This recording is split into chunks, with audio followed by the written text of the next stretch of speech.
Hey folks, it's Kelsey here again with another Real Talk at Home video. Today's topic is porn or pornography. A lot of folks just call it porn. And this can be any kind of media that whose purpose is to arouse or to show sexual content. So this can be like videos of folks having sex with each other, or having sex with themselves, or it can be just images like pictures of folks who are naked, folks who may be masturbating, or even like erotica could probably go under the porn, so the porn category. And erotica are like written stories that are erotic and arousing, and when you read them, you get turned on. Some of the questions that folks have around porn is, where is a good place to watch or look at porn? Does wanting to look at porn make me a bad person? Does it make me dirty? And these are really common questions that we get a lot. We talk about them at pizza parties. We hope that folks have at least one person in their life that they can have an open and honest conversation about things like, hey, I want to look at porn and I want some support around that. But not everyone has that person. If you're someone who could use some help having these kinds of open and honest conversations around your thoughts around porn, you could come to a Real Talk pizza party. We host them on Zoom. It's a virtual video conferencing app. You just go to our website and sign up on our mailing list, which is on the homepage. And you'll know when our next pizza party is. And that's a really common conversation we have in those things. So we have a sex educator in on the call, and we have folks from all different ages, backgrounds, and abilities talking about their own hopes and dreams and desires and questions and feelings around sex, love, relationships. And porn comes up. So these are really good questions to have that we have around, like, where is a good place to watch porn? When is it appropriate? And also, you know, what does that say about me that I want to do that? The first thing I will say is that the same kinds of circumstances that we think of when it's an appropriate circumstance to masturbate are really the same as consuming porn. It's a private activity that we want to make sure we're doing somewhere that we feel safe and that we are alone, and it's a private space just for us, and we know we won't get interrupted. This can be maybe if you're at home right now, as many of us are, it could be the privacy of your own bedroom. Ideally, we can close a door and no one will walk in. Another idea could possibly be a bathroom. We just want to know an appropriate space where there's nobody watching, nobody looking, and it's just us. And maybe the windows are have, like, the blinds are down on the windows. Neighbors can't see, just really good privacy. And if you're watching porn on a device, like maybe you're watching a movie or like a clip, making sure that you have earphones, because if there's audio to that clip, you can only you will be able to hear it, and that'll just make sure that it's a private experience. In terms of whether what it says about us for wanting to watch porn, to read erotica, that's a really big question, and there's actually a couple videos that kind of touch on it on our website. I'll share my screen now.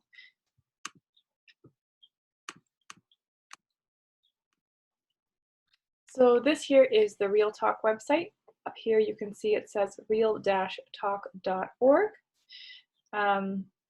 You don't need to pay money to access this website. You don't need to subscribe to anything.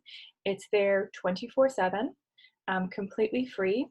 And the page we're interested in today. So the first one is, if you wanted to sign up and find out when the next pizza party event is happening, just head over to mailing list and put your email in there. But we're not going to click on that now. We're going to head over to the watch page. The watch page is where our entire video library is. So something we really love doing here at Real Talk is filming folks of all abilities having these real conversations about all different kinds of things around sex, love, relationships, and dating. We have a category for porn right here. We're going to start off with this one here. How do you feel about pornography? And we'll just watch that together.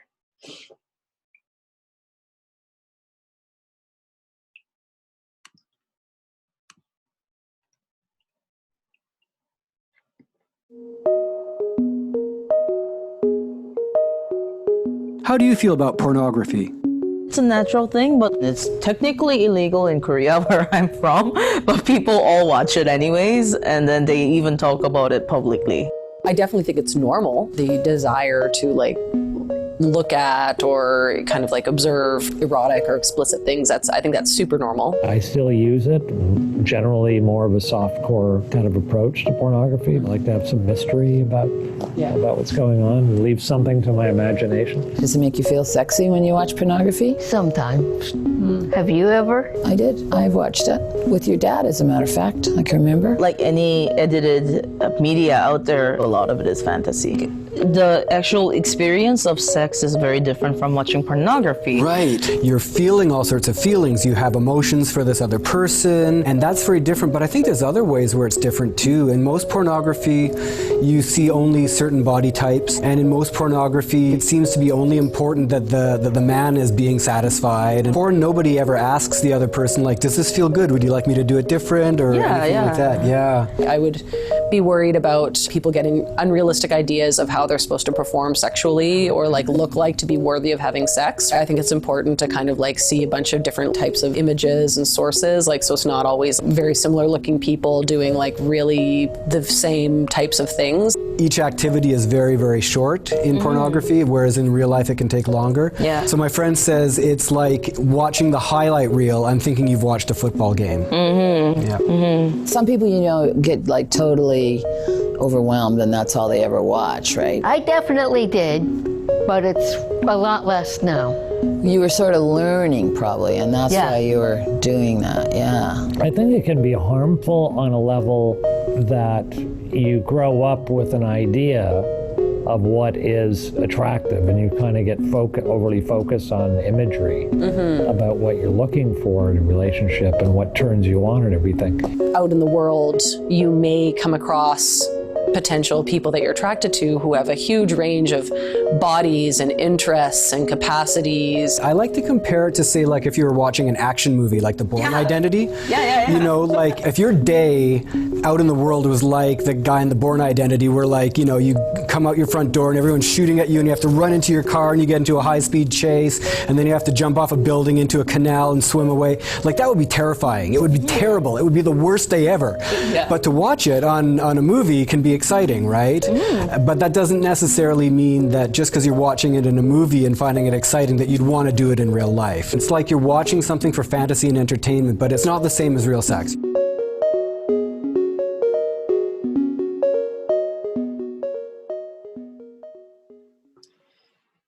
So I'm going to just go back.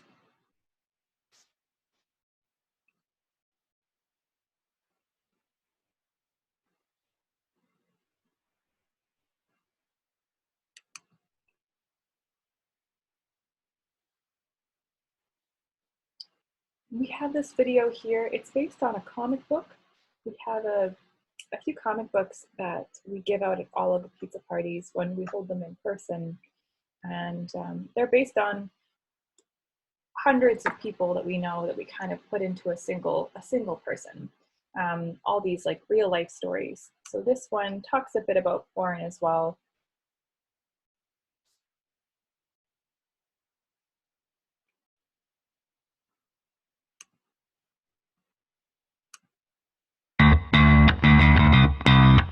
Hi, I'm Liam. I'm into pro wrestling, beer, hip-hop, and women. Back in high school, my guidance counselor told me that I learned differently from a lot of folks. Nowadays, things are going great with my job at the garage. With my love life, not so much.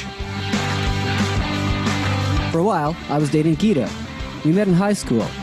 When we decided we wanted to try having sex, we went to a youth clinic.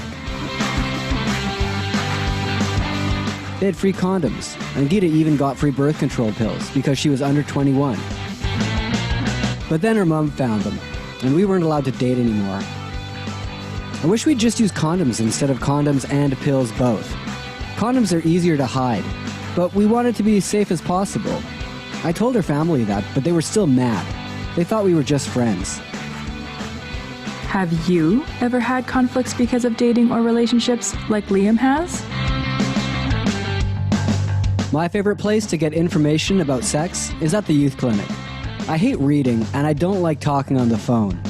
At the youth clinic, I can talk to someone face to face, either a doctor or a nurse about birth control and safer sex, or to a counselor about how I'm feeling.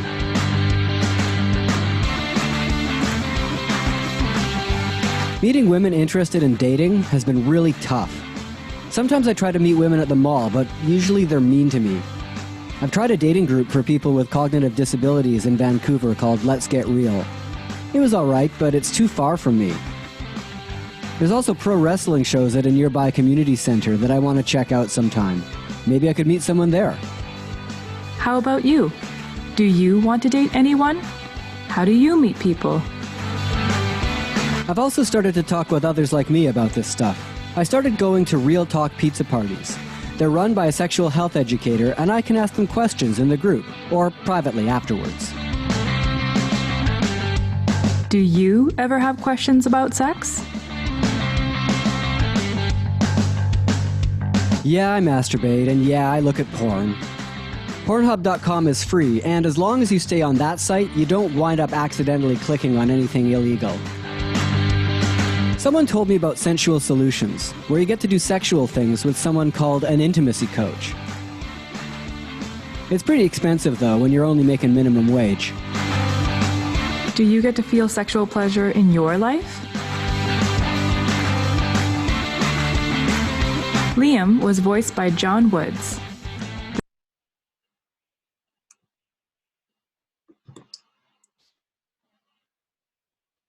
Stop sharing my screen for a moment. So, both of those videos talk specifically, the first one more so than the second, about folks' feelings on porn, which can be pretty wide and varied. And then also the second video talked about how, like one website specifically that someone likes going to most, and they find that it's kind of safest going there. They're not probably gonna click anything illegal if they stay on that one website. Another thing that we want to talk about is folks masturbate in a number of ways. Sometimes they use assistance devices, sometimes they use their hands, sometimes they use sex toys. But something we really want to encourage folks to think more about is a lube or lubricant, which we have a really great video on I'll show next. It's a lot of bodies produce lubricant as just part of a physiological process when they're aroused or turned on, and a lot of bodies don't. So it's actually pretty common for folks to buy lube, which is just like this slippery substance, so that masturbating can be, easier and more pleasurable, and they can go for longer. And that goes for folks who use all different kinds of devices or sex toys or their hands alone. Yeah, so I mean, if a lot of us are still at home, and a lot of the times when we're watching porn, masturbation is something that is, a lot of the purpose of why we're watching it. So talking about lube seems like a really important thing that we don't really hear a lot about. I will go back, actually. I'll share my screen again.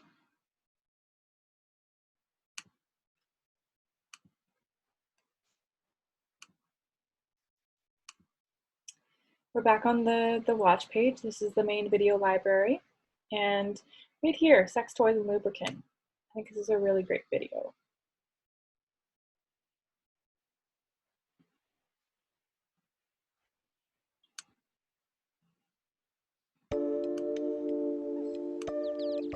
What is lubricant? What are sex toys? Lubricant is usually like a goopy substance that's like made to sort of smooth things over for sexual activity, create less friction and sometimes like a better sensation. It can be water-based, oil-based, or silicone-based. Lube also like can be used for partner sex or solo sex, like masturbation, just to like make things sort of more fun and more enjoyable. And bodies like sometimes can self-lubricate and lots of times don't, even though we're turned on anyways. So it just kind of helps that process. I think a sex toy is any device that assists with creating sexual pleasure. It doesn't always have to be the genitals, but I feel like a lot of things are focused on the genitals. They come in all shapes and sizes, and people can use them either to insert them inside themselves. So let's just say they have a vagina, they can be inserted into the vagina or inside the anus, or they can be put on top of maybe like their clit, or it could be like a sleeve is something that can get put over top of a penis. So people can put them on all different kinds of areas of their bodies that like bring them pleasure. You can buy sex toys, at any adult store, online. Certain London drugs are carrying them. I guess in the condom aisle or maybe behind the counter. And something kind of cool about that is if you did go in and buy that, you could potentially just do self-checkout. A lot of the online shops as well, that they'll have options where they'll mail it, but they won't say where it's from or what it is on the packaging.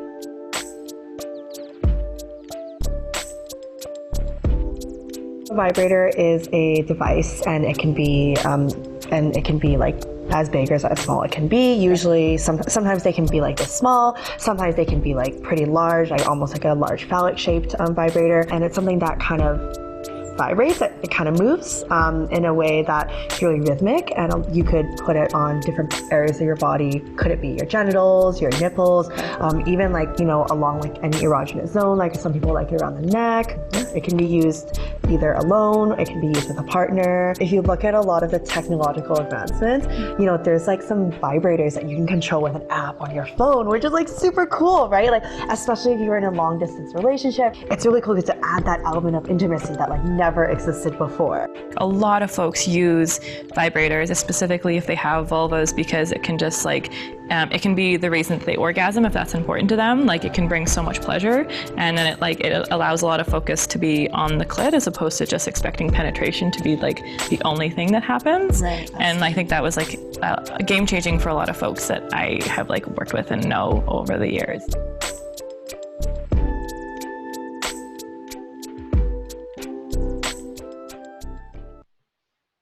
So in that video, they talk about sex toys. They also talk about lubricant, which is this really great, cheap option. You can get them at London Drugs. I searched personal lubricants in the search engine at londondrugs.com. Came up with this page. Apparently there's 54 I could choose from. But if we're thinking about big purchases, a lot of folks don't have a lot of expendable income right now. So the idea of putting a bunch of money towards something maybe like a sex toy might be a bit daunting, intimidating, just not possible. But it might be a bit easier to invest in something like a lube. If we're talking about being at home, wanting to access porn sites and private spaces because they turn us on, they make us feel good, and having that extra element of being able to use lube while we masturbate can just add to a more pleasurable experience. And it doesn't actually have to be a super expensive process. This here, one of the lubricants that was available is like $8.99. And this London Drugs, you can either order it and then go pick it up at the store, or you can have it shipped to your house, which is pretty great considering we're all trying to stay at home as much as possible right now. So those are some options. Again, come to a pizza party if you want to maybe brainstorm who in your life you can have a conversation with. Maybe if you don't think there's anyone in your life you can have this conversation with, you can have it with us. We have a great group. Monthly now, we get together on Zoom, have conversations about sex, love, dating, and relationships. So sign up on the mailing list. Again, it's at realtalk.ca, realtalk.org, and the mailing list is just up in the corner on the right. All right, folks, I will stop sharing my screen and I will see you at the next video.